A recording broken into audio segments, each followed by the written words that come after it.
càlcul d'estructures. Ara aquesta ciutat ja no ve amb mi, al meu costat, per fer-me companyia, i m'empara del vent i de la pluja.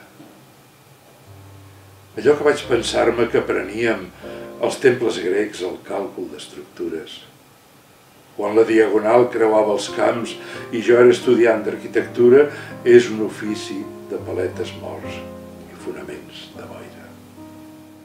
Un poema et parla menys del que tu penses que el poeta ha fet parlar el poema, sinó del que tu li fas parlar. M'explico. És com si diguéssim la relació entre l'intèrpret musical i el compositor de la partitura. Són tres figures sense les quals qualsevol falla per part de les tres no hi ha el fet musical. Doncs de la mateixa manera, amb la mateixa intensitat que el fet musical necessita compositor, partitura i intèrpret, el poema necessita poeta, poema i lector o lectors que continua relliscant en silenci per les aigües. Ara, malgrat saber que recordar els sexes solitaris morir sol, resseguint el cos d'ella ja perdut, calculo la meva última estructura.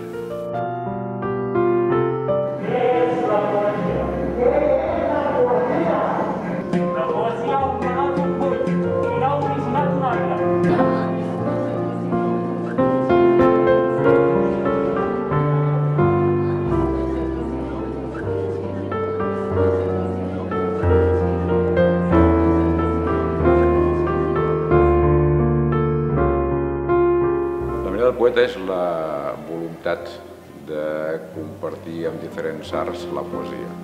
És posar-li moviment, posar-li espais, posar-li més art a un art tan important com és la poesia.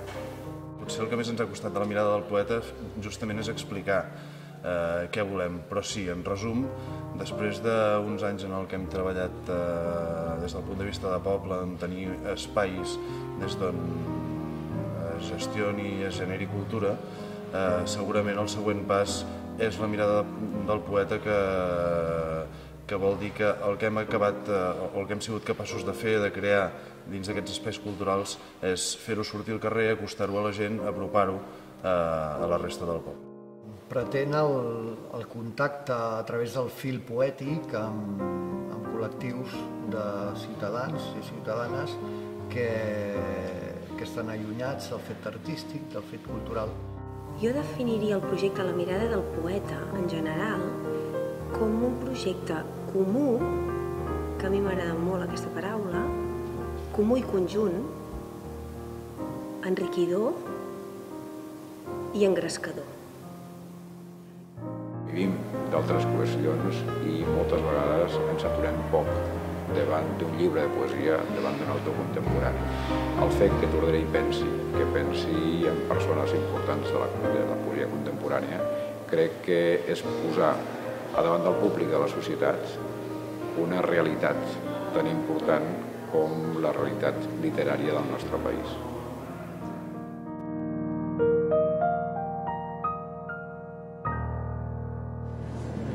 Miquel Martí i Pol penso que era un gran poeta. Jo crec que és el poeta del poble.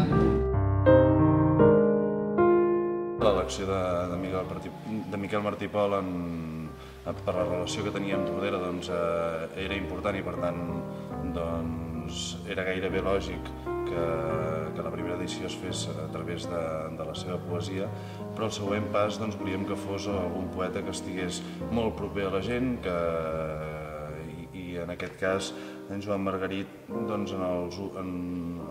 els últims mesos, en els últims anys, ha sigut un poeta que perquè ha sortit més als mitjans de comunicació, perquè ha intervingut molt en la vida social i cultural del país, entenem que era un poeta que podia servir de referència i que estava molt més a prop de la gent i per tant ens ajudava a aconseguir aquesta proximitat que busquem entre la cultura i la societat.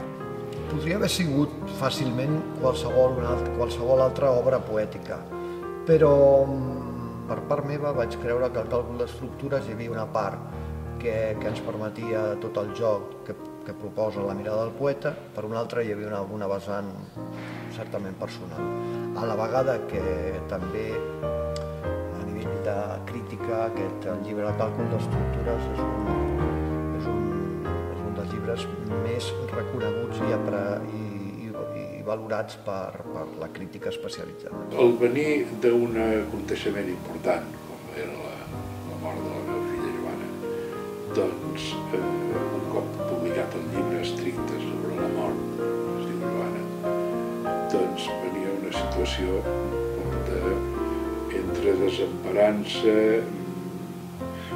de no saber massa bé com reprendre la vida quotidiana.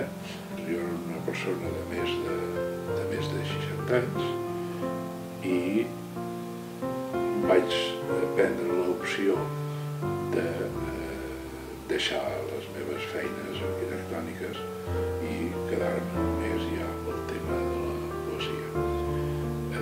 Tota aquesta meditació i tota aquesta situació va començar a créixer el llibre Càlcul d'estructures, és a dir, amb allò que deixava i amb allò cap al qual anava amb una certa exclusivitat.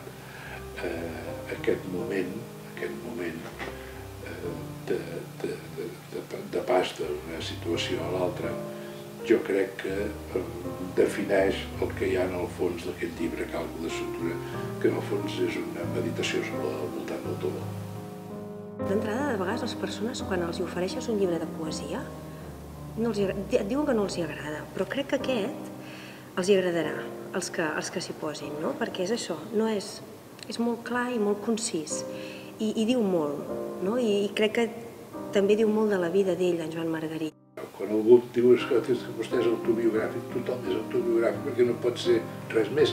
Jo no els puc treure del planeta Marte, els meus poemes. No els puc treure de la vida dels altres. Es tracta de la meva vida, que és l'únic lloc que tinc accés total, o el màxim accés que es pot tenir.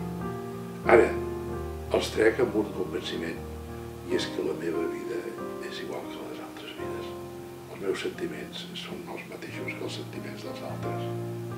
L'únic que diferencia les persones és la capacitat d'explicar aquesta vida o explicar aquests sentiments.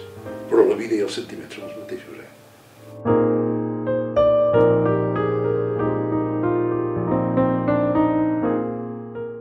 Si alguna cosa en tenim per molt de temps és la poesia.